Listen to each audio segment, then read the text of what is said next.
Hello guys, I am Amit Singh, BTech from IIT Roorkee. और मैं यहाँ पे आपका फिजिक्स का मेंटर हूँ, है ना। मैं आपको यहाँ पे फिजिक्स क्लास लूँगा। और मैंने अपना बीटेक 2004 में कंप्लीट किया है आईआईटी रुड़की से।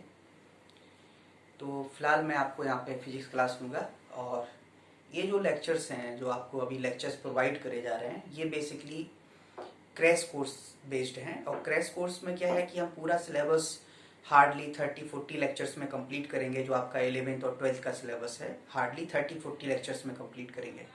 तो आप भी जानते हो कि 30-40 लेक्चर्स में पूरे साल 2 साल जो पढ़ा जाता है, 2 years, उसमें तो कंप्लीट नहीं किया जा सकता है।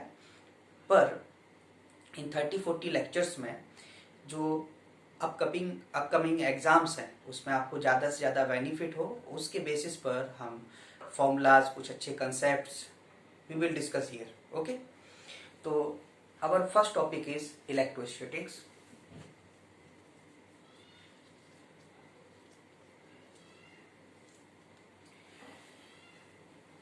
तो in electrostatics we will study charges must be at rest. Even rest or motion are relative term. Everybody knows rest and motion are relative terms.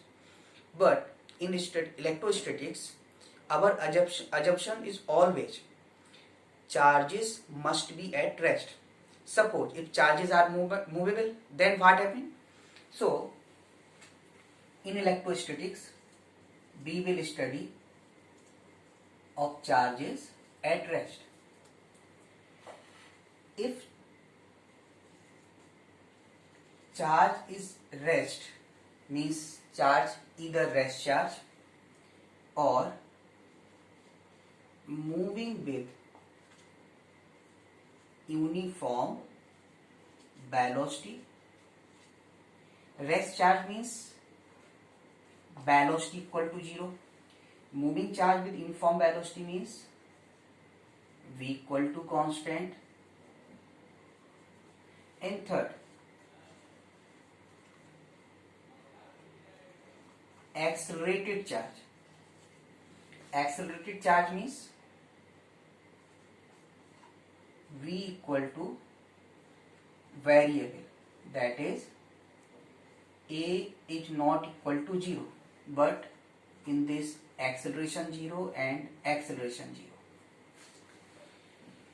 So if charge is rest, then they produced only electric effect. But charge is moving with uniform velocity, they will produce electric as well as magnetic effect. If charge is accelerated, then electric effect, magnetic effect and electromagnetic radiation. This is very important key points. कई बार इससे related questions आया है NEET में भी, JEE main में भी। तो जब कोई चार्ज रेस्ट में होता है तो वो सिर्फ इलेक्ट्रिक इफेक्ट शो करता है, लेकिन वही charge moving with uniform velocity, uniform speed नहीं बोला है, यूनिफॉर्म वेलोसिटी बोला है। यूनिफॉर्म वेलोसिटी का मतलब ना, velocity is the vector quantity, neither magnitude change nor direction will change. So velocity का हम बात कर रहे हैं। तो if velocity equal to constant, then electric effect as well as magnetic effect, because moving charge behave like a current element, or current element produced magnetic field. Since charge is its own property, तो electric field तो बनेगा, लेकिन साथ में जो moving charge है equivalent to current, वो current की वजह से मैग्नेटिक फील्ड बन रहा है। तो इलेक्ट्रिक इफेक्ट आया and magnetic effect. If charge is moving some acceleration, with some acceleration, even in circular motion, charge is moving with uniform speed. Uniform speed means speed does not change. In each turn, charge particles will take equal time. Then speed equal to constant. What? Direction continuously changes because particle is moving in circular path. Initial suppose direction in this direction, then in this direction, then in this direction. During rotation, its direction continuously change. Accelerations means velocity change. Velocity means either magnitude change, either or direction change, or both may change. Then we can say velocity will change. So if charge is accelerated, then electric effect, magnetic effect, as well as electromagnetic radiations produced. Though in this chapter we will study only this rest charge. We will study only for rest charge. In electrostatics we will study only for rest charge. आप लोगों ने पढ़ा होगा कि Bohr model के पहले Rutherford model आया, Dalton model आया. तो जो रदरफोर्ड मॉडल था, ठीक है ना, बोहर मॉडल के पहले रदरफोर्ड मॉडल था. तो रदरफोर्ड मॉडल का जो फेल होने का रीजन था only this, due to this, क्योंकि वो ये एक्सप्लेन नहीं कर पाए थे. उन्होंने ये तो बोला था कि इलेक्ट्रॉन्स न्यूक्लियस के अराउंड एक सर्कुलर पाथ पे कंटिन्यूसली रिवॉल्व करते हैं. तो कंटिन्यूसली रिवॉल्व करेगा, इसका मतलब इलेक्ट्रोमैग्नेटिक रेडिएशंस उससे निकलने चाहिए. तो जब वो अपनी एनर्जी लॉस करता ही जाएगा इलेक्ट्रोमैग्नेटिक रेडिएशन में, तो अब तो वो न्यूक्लियस के अंदर गिर जाएगा. तो ये जो एटम का एग्जिस्टेंस है वो तो खत्म हो जाना चाहिए था, लेकिन ऐसा नहीं हुआ ना. तो वो जो फेल होने का, वो इसी चीज को तो नहीं एक्सप्लेन कर पाए थे कि इलेक्ट्रोमैग्नेटिक रेडिएशन यदि हो रहा है तो वो कैसे हो रहा है. तो उन्हीं के जो स्टूडेंट थे मिस्टर बोहर, तो उन्होंने जो है उसको एक्सप्लेन किया था कि किसी पर्टिकुलर ऑर्बिट्स में, और उन पर्टिकुलर ऑर्बिट्स को बोला था जिनका angular momentum integer multiple of h/2π होगा, ठीक है, उसमें कोई इलेक्ट्रोमैग्नेटिक रेडिएशन नहीं होता. हाइपोथेसिस ये, क्योंकि वो एक्सपेरिमेंटली मीन्स अभी उसका कुछ अंदर का कुछ पता थोड़ी ना है, सब कुछ हाइपोथेटिकल थ्योरी चल रही है. तो इस थ्योरी की वजह से वो फेल हो गया था. एनीवे, फिलहाल हम लोग इसमें स्टडी करेंगे इलेक्ट्रोस्टैटिक्स में study of charges at rest.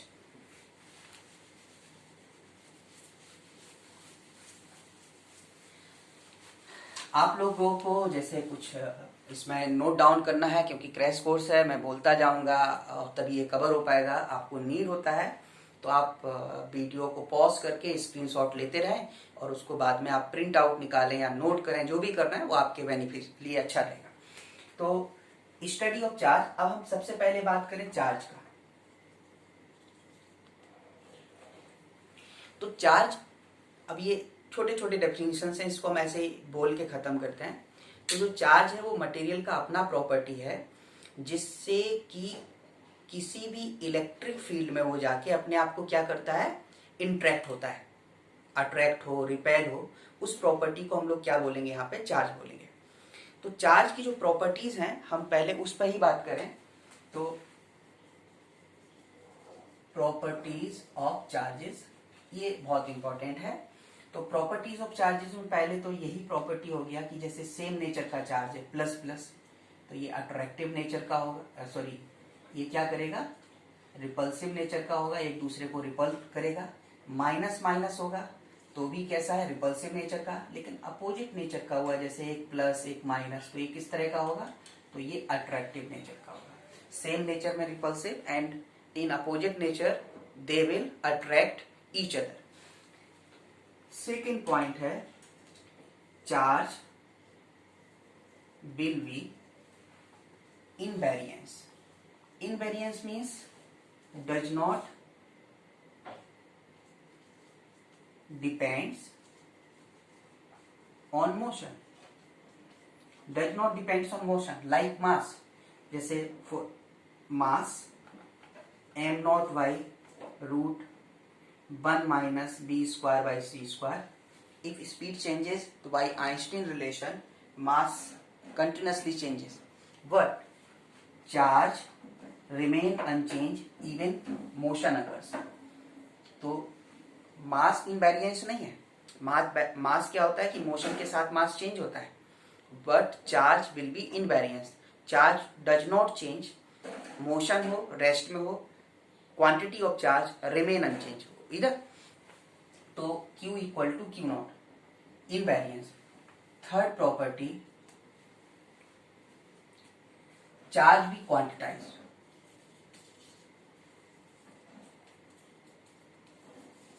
क्वांटिटाइज means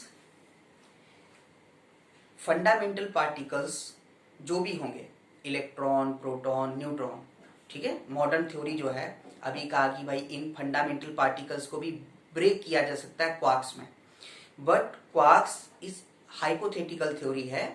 अब क्वार्क्स और डाउन क्वार्क्स उसको बोला गया कि ये हाइपोथेटिकल थ्योरी है, बट ठीक है ना, उनको ब्रेक तो किया जा सकता है पर सेपरेट नहीं हो पा रहा है। यदि वो सेपरेट हो जाएंगे तो फंडामेंटल पार्टिकल्स क्वार्क्स बन जाएंगे। अभी फंडामेंटल पार्टिकल्स क्वार्क्स नहीं है। फंडामेंटल का मतलब होता है अनब्रेकेबल, जो उससे ज्यादा ना टूट पाए। जैसे कोई आप टिनी पार्टिकल्स लो, उसको तोड़ोगे मॉलिक्यूल्स में, then molecules breaks into atoms, atoms breaks into electron, proton, neutrons. तो जो टूटता चला जा रहा है, जो ब्रेक होता चला जा रहा है, ब्रेक हो रहा है तो फिर फंडामेंटल पार्टिकल्स नहीं हुआ। फंडामेंटल का मतलब basic, which can not be break, but electron, proton, neutron can not be break. Nowadays, so many fundamental particles like neutrino, antineutrino, but these are temporary particles.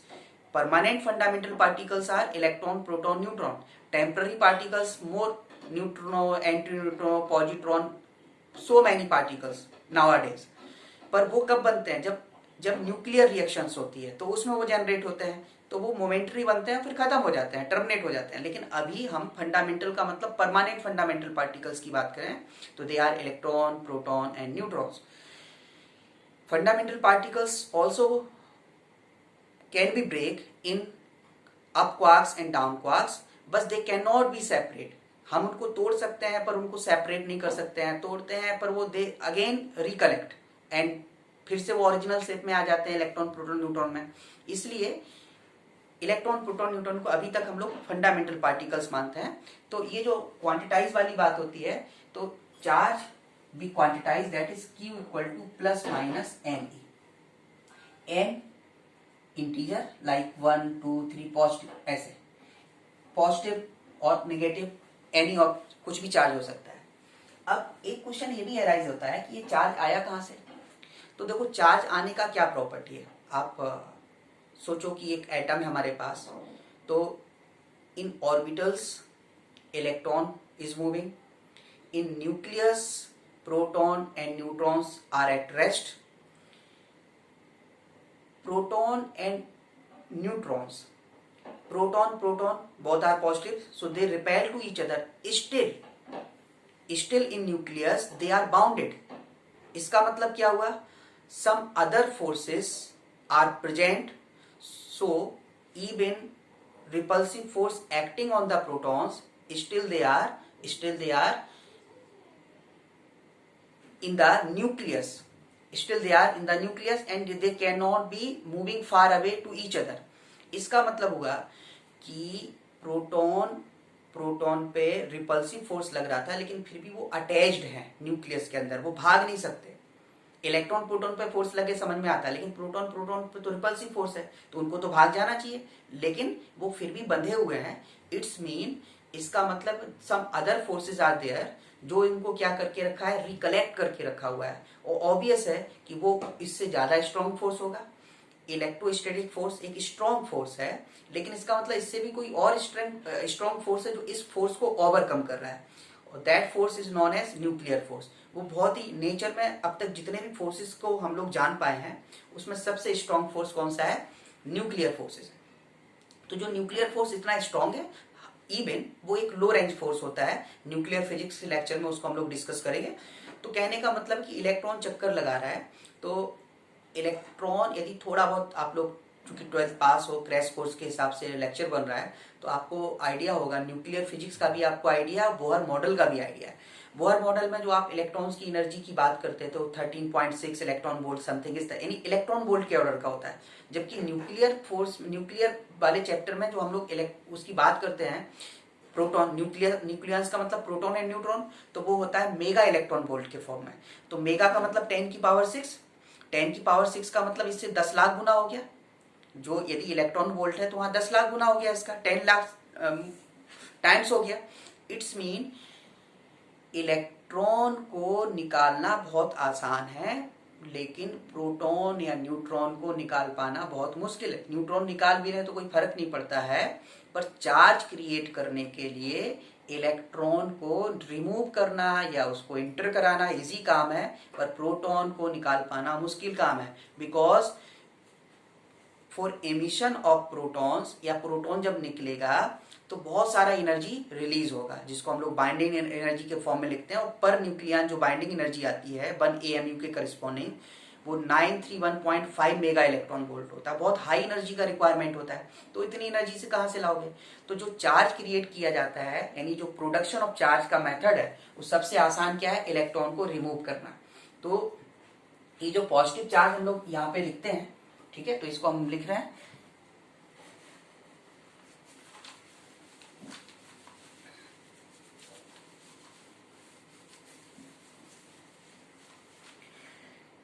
तो यहाँ पर जनरेशन ऑफ जो charge होगा, यानी charge जो हम लोग generate करेंगे, उसका सबसे बेस्ट तरीका है कि जैसे मान लीजिए some atom is there, nucleus, any nucleus we take, like some nucleus 5 proton 5 neutron and 5 electron, ऐसा कुछ ले लिया। If 1 electron remove from this atom, then 5 proton, 5 neutron and 4 electron. And if 1 electron enter in this atom, then 5 proton, 5 neutron and 6 electron. See, for these two, in this proton is more than electrons, in this electron is more than proton. So net charge, this charge in neutral, in zero charge, but this become positive, this become negative.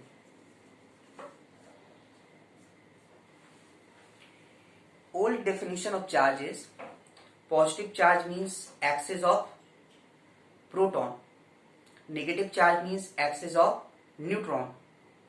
These two definitions are old.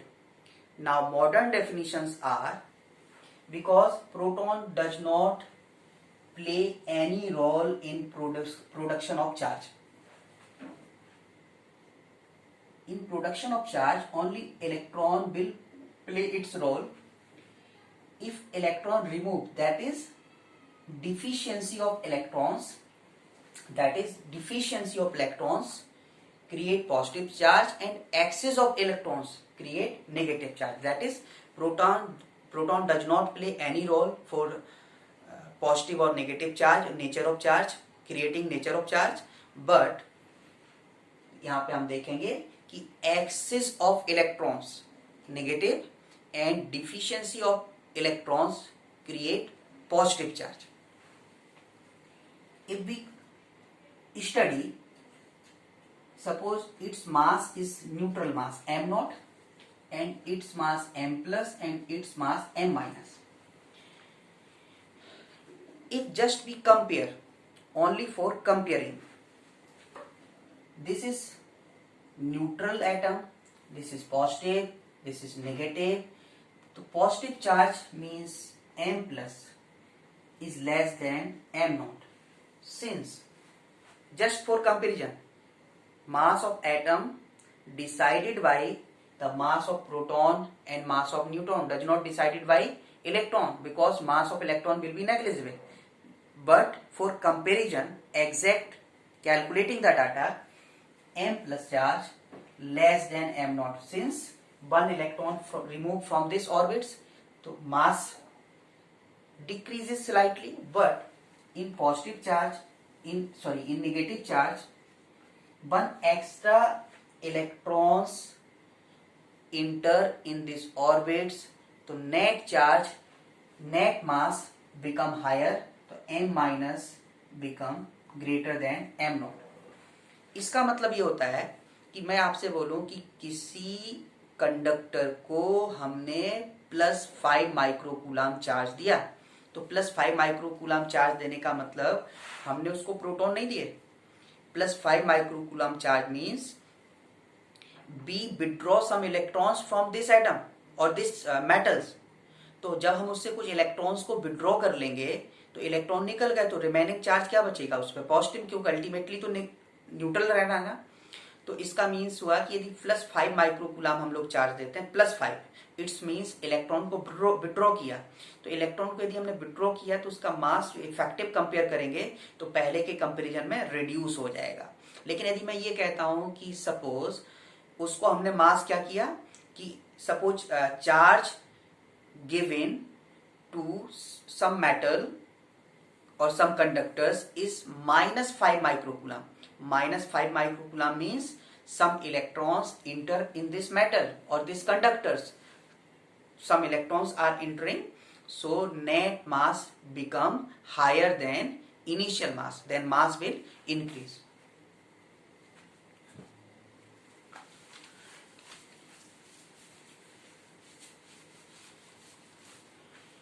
Method of charge creating objective questions में आ जाता है कभी कभी, तो हम लोग उसको भी एक बार थोड़ा डिस्कस कर ही लें। तो ये जो पहला चैप्टर इलेक्ट्रोस्टैटिक्स है इसमें बहुत टाइम लगता है, ये बड़ा चैप्टर है। इसके बाद, और ये फर्स्ट लेक्चर है इसलिए थोड़ा सा मैं थोड़ा एलोबरेट करके, पर ज्यादा से ज्यादा क्योंकि ये इसके छोटे छोटे पॉइंट से ऑब्जेक्टिव क्वेश्चंस बन जाते हैं तो उनको एक बार हमको डिस्कस करना जरूरी है, क्योंकि हम मेरा जो एक्सपीरियंस है वो 15-16 ईयर्स का हो चुका है, तो किस तरह के क्वेश्चंस आते हैं हमको आइडिया है। तो इस वजह से उस बारे में हमको डिस्कस करना मजबूरी है हमारी, क्योंकि हम ये नहीं चाहते कि हम आपका क्लास भी लें और आपको आइडिया भी न लगे कि क्या पढ़ाया गया, क्योंकि क्वेश्चन भी तो हमको मिलने चाहिए ना। हम कुछ भी पढ़ेंगे तो हमको उसमें कुछ बेनिफिट होना चाहिए। तो चार्ज क्रिएट करने का सबसे बेस्ट मेथड है सिंपल रब करना, है ना। तो जैसे मान लीजिए आप प्लास्टिक स्केल है, आप अपने हेयर से रब करते हो, तो उसमें क्या होता है कि हेयर और प्लास्टिक के बीच जो भी चार्ज पार्टिकल्स का एक्सचेंज हो जाता है। एक्सचेंज कैसे होता है? तो जो एक्सचेंज हो जाएगा तो कहीं से इलेक्ट्रॉन निकलेगा तो उस पर पॉजिटिव चार्ज आएगा, जहां पे इलेक्ट्रॉन्स पहुंचेगा उस पर नेगेटिव चार्ज आ जाएगा, यही ना। तो चलो ये तो इसका बात हो गया। लेकिन मान लीजिए कंडक्टर्स ही है या कोई हमने ऐसे मटेरियल्स ले लिए जिनको हम आपस में रब कर रहे हैं, तो अब हम ये कैसे डिसाइड करेंगे कि किससे इलेक्ट्रॉन किसके ऊपर जाएगा? तो इसमें हम केमिस्ट्री का एक वर्ड यूज करते हैं जो हम लोग इनऑर्गेनिक केमिस्ट्री पीरियोडिक टेबल में पढ़ते हैं, इलेक्ट्रॉन एफिनिटी। तो इलेक्ट्रॉन एफिनिटी क्या है? Attractive power of the electrons. किसी भी मटेरियल के द्वारा जो अट्रैक्टिव पावर होगा इलेक्ट्रॉन्स को ग्रहण करने की, जो यानी एक्सेप्ट करने की जो उसकी कैपेसिटी होगी, उसी को हम लोग क्या बोलते हैं? Electron affinity. तो जो हम कंडक्टर्स, जो मटेरियल्स जिनको आपस में रब कर रहे हैं, तो जिसमें जिसका ज्यादा इलेक्ट्रॉन एफिनिटी होगा वो दूसरे से इलेक्ट्रॉन को खींच लेगा। तो जब खींच लिया तो खुद के ऊपर तो माइनस आएगा, तो दूसरे के ऊपर क्या क्रिएट हो जाएगा? प्लस क्रिएट हो जाएगा, ठीक है ना। कभी क्वेश्चन आता है कि कॉपर और आयरन को हमने रब किया तो किस पर पॉजिटिव आएगा, किस पे नेगेटिव आएगा। तो जिसका इलेक्ट्रॉन एफिनिटी ज्यादा होगा उस पर नेगेटिव आएगा, जिसका कम होगा उस पर पॉजिटिव हो जाएगा, क्योंकि उससे इलेक्ट्रॉन निकल के आ चुका है। लेकिन यदि हम ऐसा करते हैं कि suppose both of the conductors or pieces are of same material, both are iron and iron, then there will be a coincident which one become positive और which one become negative. But सबसे simple तरीका है रब करना। रब करने से, क्योंकि इलेक्ट्रॉन आउटर ऑर्बिट्स में होते हैं, इजिली ट्रांसफर हो सकते हैं एक जगह से दूसरी जगह पर। तो जहां पहुंचेंगे उस पर नेगेटिव, जहां से निकले उस पर पॉजिटिव हो जाएगा। दूसरा तरीका ये है हमारे पास कि फोटोइलेक्ट्रिक इफेक्ट, जो आपके सिलेबस का पार्ट भी है, टॉपिक भी हमें पढ़ना है। तो फोटोइलेक्ट्रिक इफेक्ट में क्या होता है कि लाइट हम लोग डालते हैं। अब ऐसा नहीं कि हर जगह फोटोइलेक्ट्रिक इफेक्ट, लेकिन कुछ तो ऐसे सब्सटेंस हैं जो फोटो इलेक्ट्रिक इफेक्ट शो करते हैं। तो लाइट जब उससे इंसिडेंट होगा तो इलेक्ट्रॉन क्या करेंगे? वहां से इमिट कर जाएंगे। जब इलेक्ट्रॉन इमिट कर जाएंगे, फोटो इलेक्ट्रॉन्स निकल जाएंगे। तो इलेक्ट्रॉन निकल गए, न्यूट्रल मेटल था तो उस पर क्या बन जाएगा? पॉजिटिव चार्ज बन जाएगा। तो एक फोटो इलेक्ट्रिक इफेक्ट के थ्रू कर सकते हैं। एक प्रोडक्शन का तरीका होता है थर्मो आयनिक एमिशन। जैसे आजकल हम लोग PN junction, LED bulb, NPN transistor, अभी इसके बेसिस पे पढ़ते हैं। पुराने इसी तरह के इंस्ट्रूमेंट होते थे। उन इंस्ट्रूमेंट में आप देखो, जैसे पुराने दादाजी के ज़माने में आप देखोगे तो पता चला उसमें बड़ा बड़ा टीवी है, तो उस टाइम पिक्चर ट्यूब होता था। अभी एलईडी वगैरह चलता है, उसमें बड़ा पिक्चर ट्यूब होता था, और वो सब कैथोड रे पर बेस्ड प्रिंसिपल पे काम करते थे। जिससे पुरानी जितनी भी रिसर्च है वो कैथोड रे पर बेस्ड है, चाहे वो एक्सरे का रिसर्च हो, कैथोड रे का हो। तो जैसे अभी हम लोग पीएन जंक्शन पढ़ते हैं, उसी तरह से पहले आता था डायोड बल्ब और ट्रायोड बल्ब। वो बल्ब होते थे, जैसे बल्ब होते हैं, सूर्या बल्ब वगैरह आता था, उसी टाइप का बल्ब होता था। तो वो उस प्रिंसिपल पे काम करते थे। वो थर्मोआयनिक एमिशन पे काम करते थे। थर्मोआयनिक एमिशन क्या है कि हम किसी चीज को गर्म करें। अब गर्म करने से जो उसके अंदर इलेक्ट्रॉन्स हैं, क्योंकि कंडक्टर्स में इलेक्ट्रॉन तो फ्रीली इधर उधर मूवमेंट करते हैं, तो वो एनर्जी लेके उनकी एनर्जी इतनी ज्यादा हो जाए कि पता चला कि वो सरफेस से निकल के भाग जाए, सरफेस से निकल जाए। और जब सरफेस से जैसे ही निकलेंगे तो सरफेस पे कौन सा चार्ज हो जाएगा, पॉजिटिव हो जाएगा। तो इस तरह से वो क्या बन सकता है कि उससे भी हम चार्ज क्रिएट कर सकते हैं, पॉजिटिव चार्ज। एक तीसरा प्रॉपर्टी है बाई इंडक्शन। तो इंडक्शन और कंडक्शन दो मतलब होता है। कंडक्शन का मतलब फ्लो करना, फ्लो का मतलब होता है टच करके। इंडक्शन का मतलब टच नहीं करेगा, दूर से ही कोई चीज एक्साइटेड होगा तो उसको हम लोग इंडक्शन बोलेंगे। तो इंडक्शन में क्या होता है कि इंडक्शन फॉर कंडक्टर्स, मान लीजिए ये कोई कंडक्टर है, ये मेटल है कोई, हमने ले लिया। अब यहाँ पर जैसे हम कोई प्लस क्यू चार्ज लेके आए, तो इसमें फ्री इलेक्ट्रॉन्स होते हैं जो बिल्कुल ब्राउनियन मोशन की तरह, जो आप कोलाइडल स्टेट में ब्राउनियन मोशन पढ़ते हो उसी तरह से इलेक्ट्रॉन्स इधर उधर घूमते रहते हैं। तो जैसे प्लस चार्ज आया तो इलेक्ट्रॉन्स को ये अपने आसपास खींच सकता है, तो यहाँ माइनस आ जाएगा, और इस पर नेट चार्ज जीरो था तो इसलिए क्या बनेगा, प्लस बनेगा। अब मान लो हम क्या करें, अब हम इसको सपोज अर्थ कर दें। अब हम अर्थ इसको कर देंगे तो अर्थ का मतलब होता है कि पोटेंशियल जीरो। अर्थ पे नेगेटिव चार्ज है, अर्थ एक कंडक्टर है जिस पर एक नेगेटिव चार्ज है। अर्थ पे चार्ज कैसा होता है, नेगेटिव, जीरो चार्ज नहीं होता, नेगेटिव चार्ज। और पोटेंशियल उसको क्या लेते हैं, जीरो मान के चलते हैं। तो और कंडक्टर है, तो कंडक्टर क्या सकता है, इलेक्ट्रॉन्स को कितना भी दे सकता है, कितना भी ले सकता है। तो अब चूंकि इसका पोटेंशियल जीरो करना है, तो अर्थ पे इलेक्ट्रॉन्स है, तो ये क्या करेगा, इलेक्ट्रॉन्स को खींच के अपने आप को क्या करेगा, ये वाला पार्ट तो न्यूट्रल हो जाएगा। अब ये न्यूट्रल हो जाएगा, लेकिन ये तो बचा रहेगा ना। अब हम क्या करें, इस चार्ज को यहाँ से हटा दें। हम जब इस चार्ज को हटा देंगे, रिमूव कर देंगे, तो रिमूव करने के बाद इसको हटा दें और अर्थ का कनेक्शन भी हटा दें, तो अल्टीमेटली इसके ऊपर कौन सा चार्ज बचेगा, माइनस। और फिर इस तरह सब जगह फैल जाएगा, तो इस पे कौन सा चार्ज बन गया, नेगेटिव। इसी तरह यहाँ माइनस क्यों लाते, तो यहाँ प्लस आ जाता है, यहाँ पे माइनस आ जाता है, वो माइनस अर्थ में ट्रांसफर हो जाता है। माइनस वो कहाँ चला जाता है, अर्थ में, तो प्लस के साथ माइनस बनता है, तो माइनस के साथ क्या बन जाता है, प्लस। तो ये बाई कंडक्शन भी हम चार्ज प्रोड्यूस कर सकते हैं। चलिए, चार्ज की बात आ गई। अब हम लोग आते हैं जो मेन हमारा टॉपिक है इलेक्ट्रोस्टैटिक्स का, कूलाम्स लॉ। तो कूलाम्स लॉ जब हम लोग स्टडी करेंगे, तो कूलाम्स लॉ के लिए सबसे जो बेसिक कंसेप्ट है,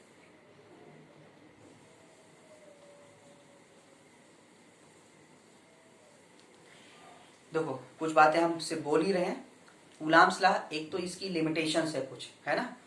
applicable only for point charges and must be at rest. Point charge होना चाहिए और must be at rest. Rest में क्यों, हमने बोला कि इलेक्ट्रोस्टैटिक जो टॉपिक हम लोग पढ़ रहे हैं, कहीं मोशन भी हो रहा होगा तो हमारे टाइम, हम उस टाइम एज्यूम करेंगे कि वो रेस्ट में है, क्योंकि इस टॉपिक में study for rest he study करना है, मोशन का स्टडी करना ही नहीं है ना। तो कूलाम्स लॉ के लिए क्या होता है, charges must be at rest, charges must be at rest and they must be point charges. Point charge means का मतलब होता है कि खुद की वजह से खुद में कोई इंटरेक्शन ना हो। जैसे ये मार्कर है, इस पे हमने चार्ज दे दिया तो हर जगह ये डिस्ट्रीब्यूट हो सकता है। अब डिस्ट्रीब्यूट होगा तो वो आपस में इंटरेक्ट करना शुरू कर देगा। तो जब वो आपस में इंटरेक्ट करना शुरू कर देगा, वो हम इस पे कहीं एनालिसिस कर रहे हैं तो इस पॉइंट पे पता चला हम स्टडी कर रहे हैं और ये आपस में कुछ फोर्स डाल रहा है, और जो बाहर से आ रहा है वो भी आ रहा है, तो रिजल्टेंट फोर्स हमें पता चल पाएगा। जबकि हमें पता करना सिर्फ उसकी वजह से, तो हमें तो बहुत प्रॉब्लम हो जाएगी ना कैलकुलेशंस में। तो ये जो कूलाम्स लॉ है, तो coulombs law valid only for किसके लिए, point charges must be at rest. हमें चार्ज को क्या मानना है, पॉइंट मानना है, तभी हम इसको स्टडी कर पाएंगे। तो ये कूलाम्स लॉ कहता है कि there are two charges Q1 Q2 placed at a separation R in free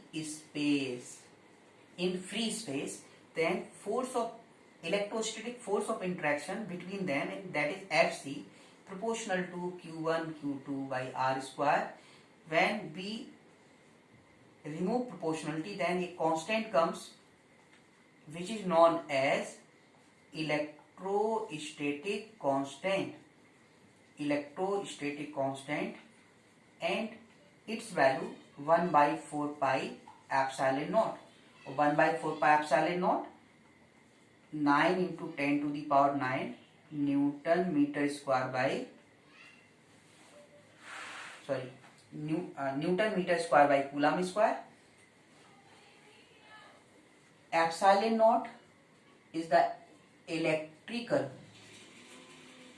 permittivity of free space. This is the material property. और इस इलेक्ट्रिकल परमिटिविटी का मतलब हुआ कि कितना इजिली इलेक्ट्रिक फील्ड लाइंस उस मीडियम से पास हो सकता है. तो epsilon not is the electrical permittivity of the free space. So coulomb force will become Fc equal to 1/4 pi epsilon naught Q1 Q2 by R square. Okay, तो ये तो हमारे पास कूलम फोर्स आ गया. पहला चीज ध्यान रखना, कूलम फोर्स किसके रिस्पेक्ट में था? With respect to free space. That is no other charge particle will present then one charge applied on the other force of the magnitude 1/4 pi epsilon naught Q1 Q2 by R square. Suppose they present in some dielectric medium like, suppose they are present Q1 Q2 and some medium is there, maybe butter, maybe mica, maybe glass, separation is same. Then force exerted by one charge particle on the other will be Fc, that is Coulomb force. One charge particle on the other, self जो लगाएगा 1/4 pi epsilon naught Q1 Q2 by R square. But net force experienced by one of the charge, net electric force experienced by one of the charge will be F equal to 1/4 pi epsilon Q1 Q2 by R square or 1/4 pi epsilon naught K Q1 Q2 by R square. इन दोनों का difference आपको समझना है. ये दो charge particle हैं. एक charge particle दूसरे के ऊपर जो फोर्स लगाएगा वो कूलम्बिक फोर्स ही लगाएगा, लेकिन नेट फोर्स की जब बात आती है तो ये कोई मीडियम होगा तो उसका अपना डाइलेक्ट्रिक होगा, डाइलेक्ट्रिक कांस्टेंट होगा. उसका जो परमिटिविटी है वो फ्री स्पेस के बराबर नहीं होगा. It will be different from the free space. तो फ्री स्पेस से अलग होगा तो इसमें पॉलराइजेशन होता है, पर वो हम कैप्स्टर वाले टॉपिक में डिस्कस कर पाएंगे. तो उसकी वजह से ये जो चार्ज होगा तो इस पर इफेक्टिव चार्ज, मतलब इसके अंदर भी एक फील्ड जनरेट हो जाएगा पॉलराइजेशन की वजह से. तो उस पॉलराइजेशन की वजह से ये जो फोर्स लगा रहा था वो लगा रहा था, उस पॉलराइजेशन की वजह से इस फोर्स को वो क्या कर देगा, एक वो पॉलराइजेशन से जो चार्ज बनेगा इसके अंदर मीडियम में, वो इस फोर्स को कुछ कम कर देगा. कम कर देगा तो इसका मतलब क्या हुआ, इफेक्टिव फोर्स कम हो जाएगा. तो जब आपसे बोला जाए नेट इलेक्ट्रोस्टैटिक फोर्स बताइए, तो नेट इलेक्ट्रोस्टैटिक फोर्स तो ये हो गया. लेकिन आपसे बोला जाए कि force exerted by one charge on the other, तो one charge on the other का मतलब कूलम्ब फोर्स ही होगा, चाहे जो मीडियम बना रहे. Whatever the medium is present, coulombic force remain unchange. Okay, coulombic force is not equal to net electric force. Coulombic force तो वो हुआ जो एक चार्ज दूसरे के ऊपर लगाएगा. यदि वो अकेला होता तो इतना फोर्स लगाता. अब कुछ और मीडियम आ गए तो उसकी वजह से वो अलग लग रहा होगा, तो नेट फोर्स कुछ और आ जाएगा. लेकिन एक चार्ज पार्टिकल दूसरे पर हमेशा उतना ही फोर्स लगाएगा, बीच में कुछ भी बना रहा है. तो इसका मीनिंग क्या होगा कि जो नेट फोर्स है वो हमेशा क्या होगा, Coulombic force by k, when whole system is immersed in some medium, then this will become F equal to Fc by k. Okay,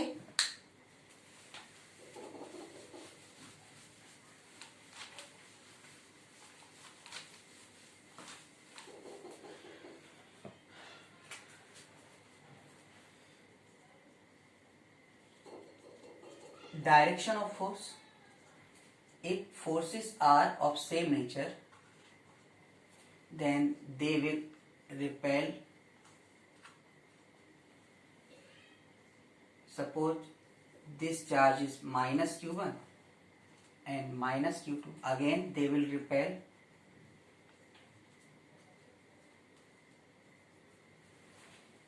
If charges are of opposite nature like plus q1 and minus q2, they will attract with each other, F12 and F21.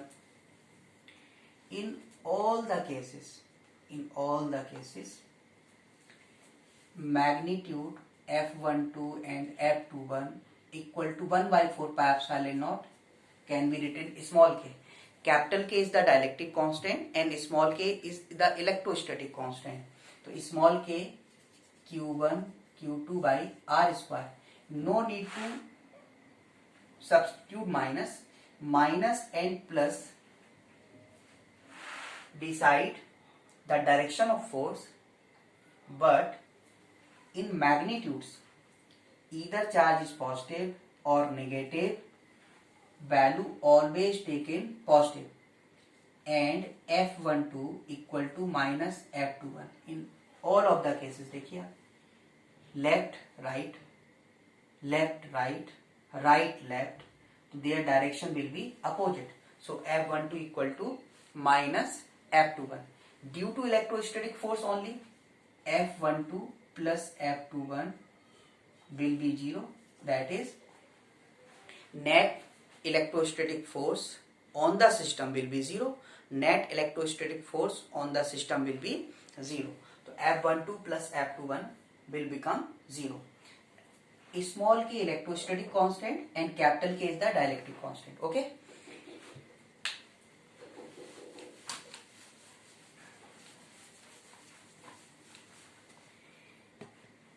Value of dielectric constant.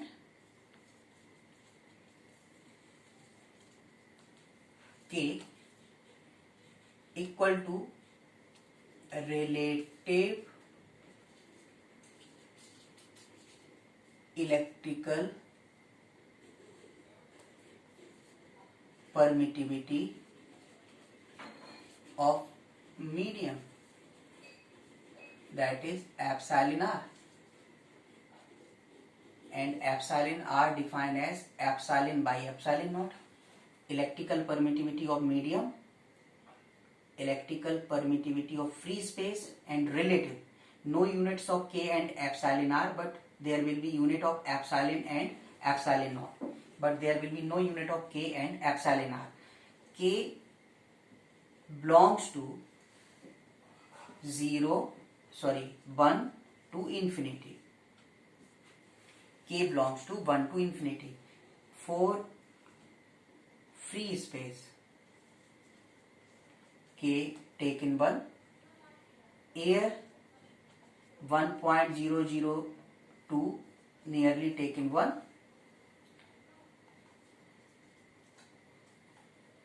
water K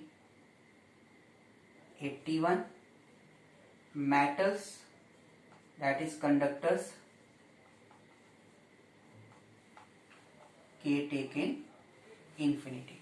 Okay, K taken infinity. Conductors, substance which have more free electrons is known as conductors. Okay. Now our question is,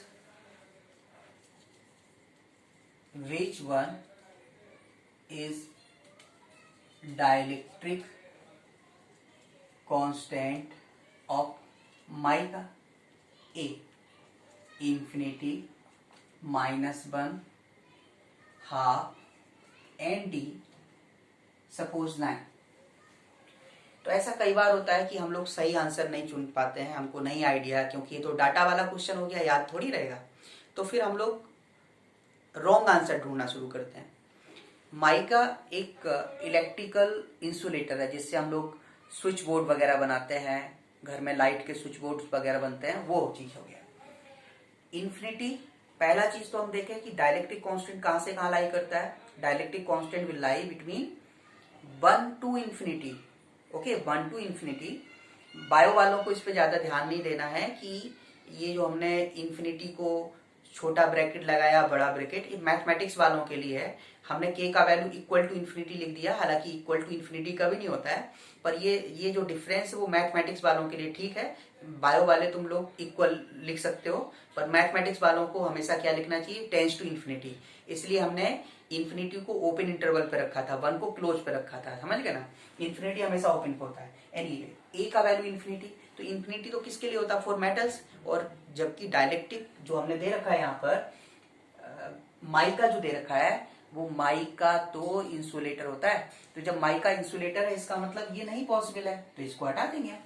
-1, जब starting value 1 से होती है तो 1 से छोटा ले ही नहीं सकते, ना 0 ले सकते, ना हाफ ले सकते, ना माइनस, नेगेटिव का तो सवाल ही पैदा नहीं होता. तो ये भी खत्म. 1 से छोटा नहीं होता तो ये भी खत्म. अब जो बचा कुचा आंसर यदि आप दे सकते हो तो फिर वो कौन सा पॉसिबल है, डी आंसर पॉसिबल है. 9 हो सकता वो भी ना हो, लेकिन यदि 4 ही ऑप्शन में से हमको आंसर देना है, then answer must be 9. Okay, then answer should be 9. तो dielectric constant will be 9.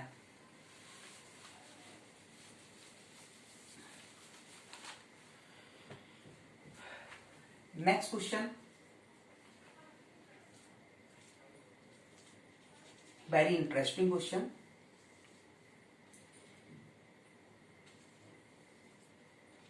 A, B, C. There are 3 charges.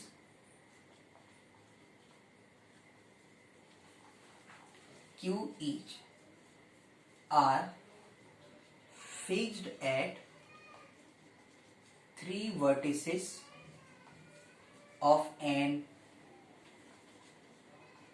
equilateral triangle of side A. Then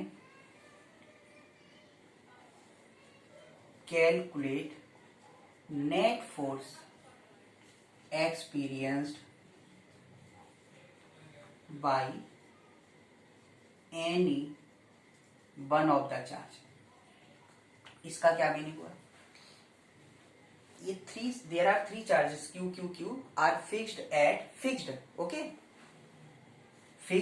3 vertices of an equilateral triangle of side A. Then calculate net force experienced by any one of the charge. So most of the student will give the answer like this. Suppose we will calculate for A point.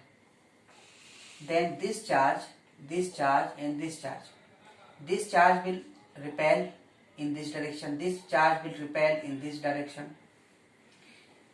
And this angle becomes 60, and they will calculate resultant of these two forces, which will makes angle of 60 degree, and they will calculate some value like kq square root 3 by a square. If you calculate, then you will get the value kq square by a root 3a square. Okay, kq square by a square root 3, you will get the value. But our question is different. Question है 3 charges q each are fixed. Fixed means they cannot be moved. Fixed means they cannot be moved. Whatever charges on the charge particles.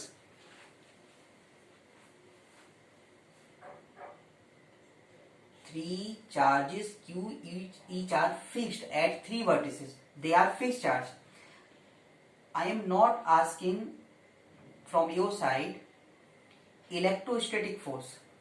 I am saying calculate net force. Net force, I am not telling you net electrostatic force. I am telling you calculate net force.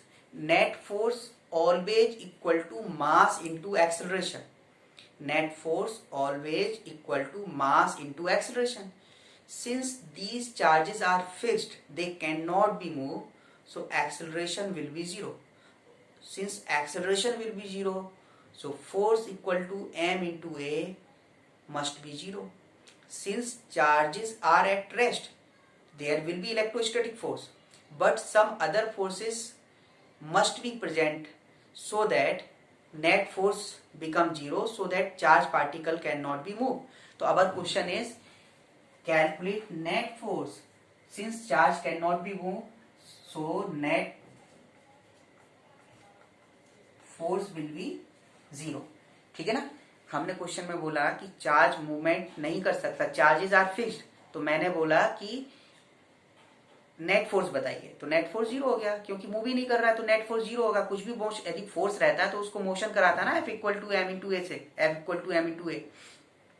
हाँ, लेकिन charges हमने given है, पहले से दे रखा है data में, तो हमारे दिमाग में तो सीधा इलेक्ट्रोस्टैटिक फोर्स चलने लगेगा. तो इलेक्ट्रोस्टैटिक फोर्स तो तब कैलकुलेट करना है जब आपसे बोला जाए. जैसे मैं इसी क्वेश्चन को चेंज करता कि 3 charges q each are fixed at A B C, then calculate net electrostatic force experienced by one of the charge. In this question, suppose हम लोग इस ए चार्ज पार्टिकल पे फोर्स निकालें, देन 1 and 2, ये Q charge इसको repel करेगा तो इधर आएगा, ये क्यू चार्ज रिपेल करेगा, रिपेल का मतलब अपोज है, तो इधर आएगा. इन दोनों के बीच का एंगल कितना है? 60. Distances are same, they will interact with each other, पर हमें इसका फोर्स नहीं चाहिए.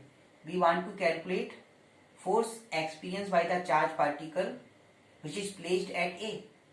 तो ए पर ये फोर्स लगाएगा, ए पर लगाएगा, ये क्या कर रहा है आपस में कोई मतलब नहीं, इस पर कौन कौन लगा रहा है उससे मतलब है. तो इसलिए एफ क्या लिखेंगे हम लोग?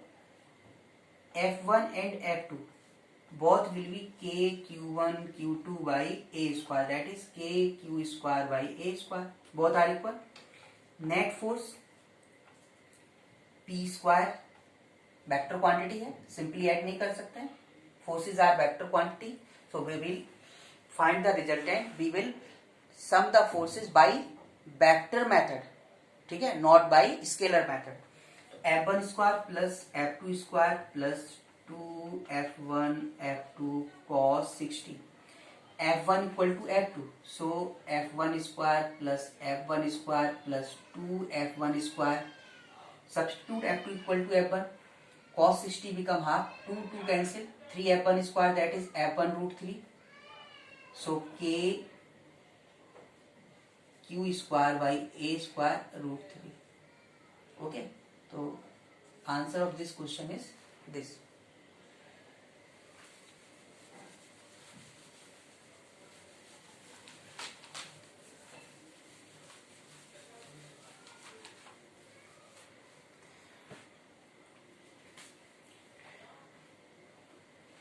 Here we discuss some special concept और formulas, है ना.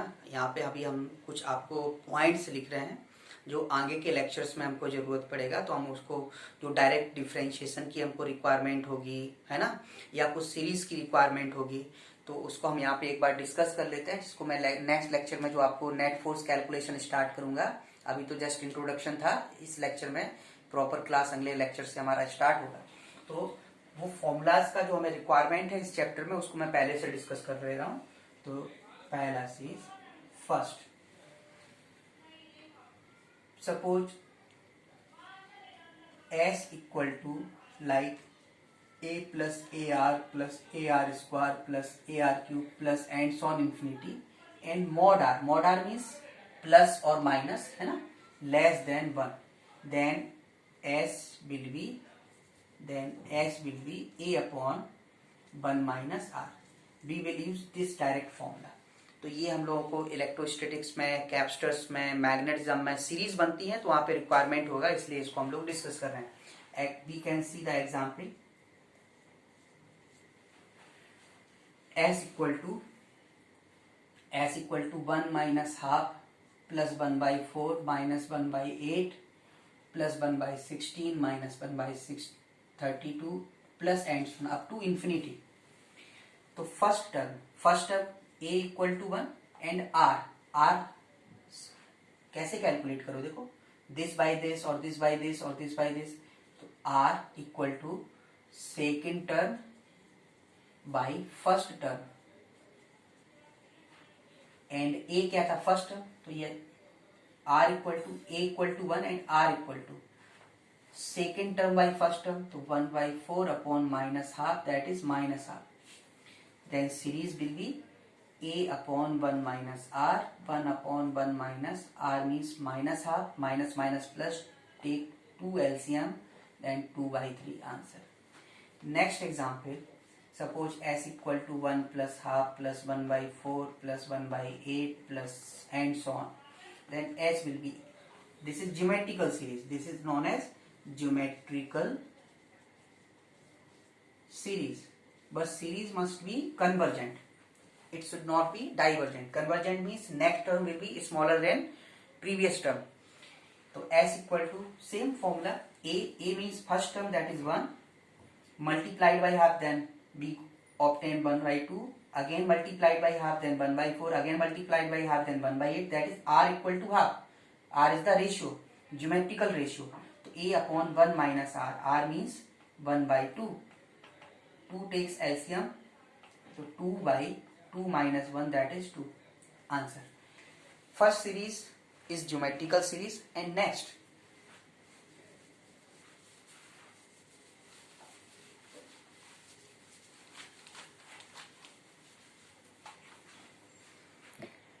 and second series is logarithmic series, like 1 minus half plus 1/3 minus 1/4 plus 1/5 minus 1/6 plus and so on up to infinity. Its value is ln2 and ln2 is 0.693. ln2 means log 2 to the base e, है ना, log 2 to the base e. तो 1 minus half plus 1/3 minus 1/4 plus 1/5 minus alternate term, even terms negative, odd terms are positive, है ना. Then ln2 0.693.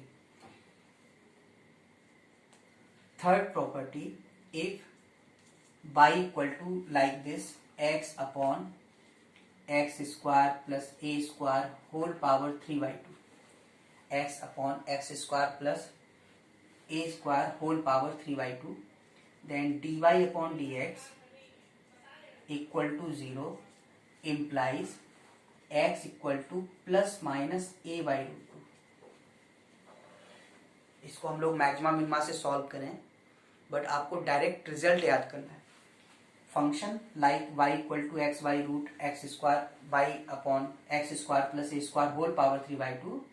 If dy अपॉन dx will be 0, then x equal to plus minus a by root 2, and its graph will be like this. X and y, it will merge with the x-axis at infinity, and this value is plus x by root 2, where y will become maximum. And similarly symmetrical graph in first and third quadrant. If remember these results, then हमको topic में आगे जाके थोड़ा सा कम problem होगा. And this value is minus x by root 2. Okay, so graph of such function is this, and dy upon dx will be 0. dy upon dx means slope will be 0. Slope will be 0 at this point, plus x by root 2 and minus x by root 2.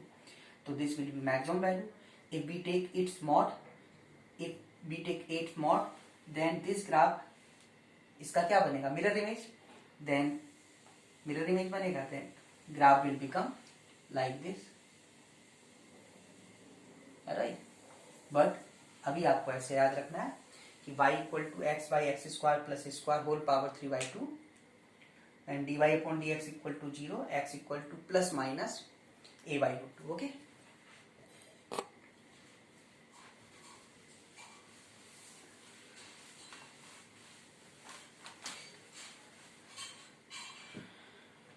now we will take an example. Suppose there is infinite line. This is x equal to 0, and we placed here a charge q naught, then x equal to a charge plus q, x equal to a root 2 charge minus q, x equal to 2a charge plus q, then x equal to a root 2 a root 3, and similarly a root 4 means 2a charge minus q, then a root 5, x equal to a root 5 charge is plus q, and so on up to infinity. There are infinite charge are placed at the position x equal to a, x equal to a root 2, x equal to a root 3, x equal to 2a, a root 5, a root 6, a root 7, a root 8, a root 9, and so on up to infinity. And their magnitudes are same, but their natures are opposite alternatively, plus minus plus minus plus minus up to infinity. Calculate net electrostatic force experienced by charge placed at x equal to 0, means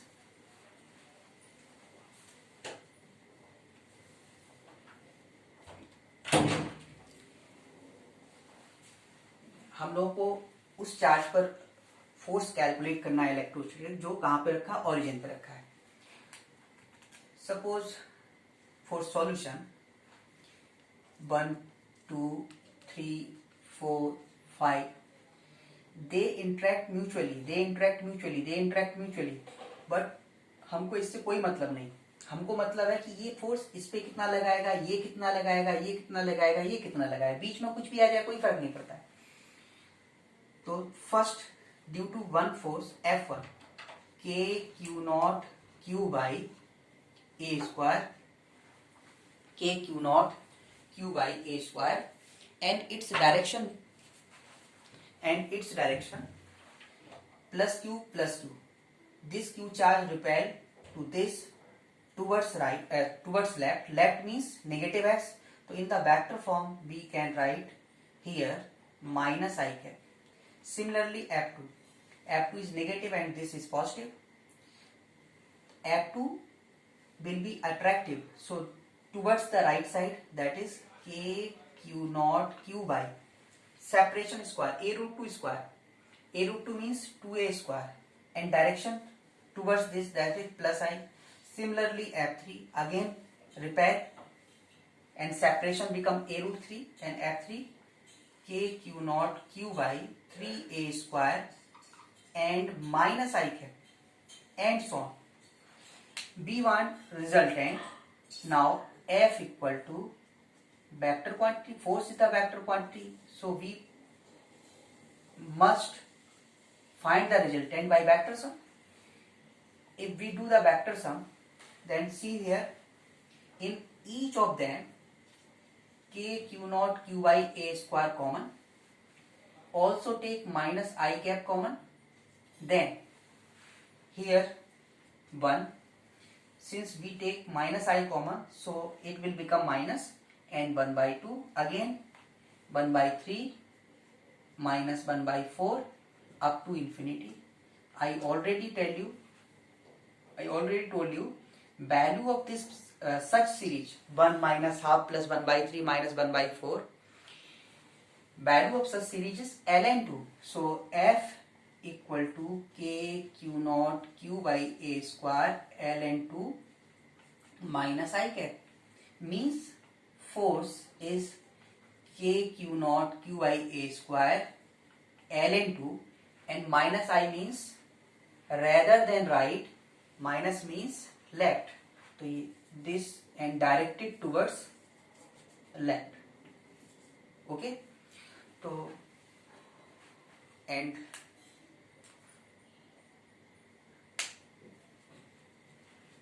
today lecture is completed. So इसके आगे हम लोग next class में discuss करेंगे. Okay, have a good day.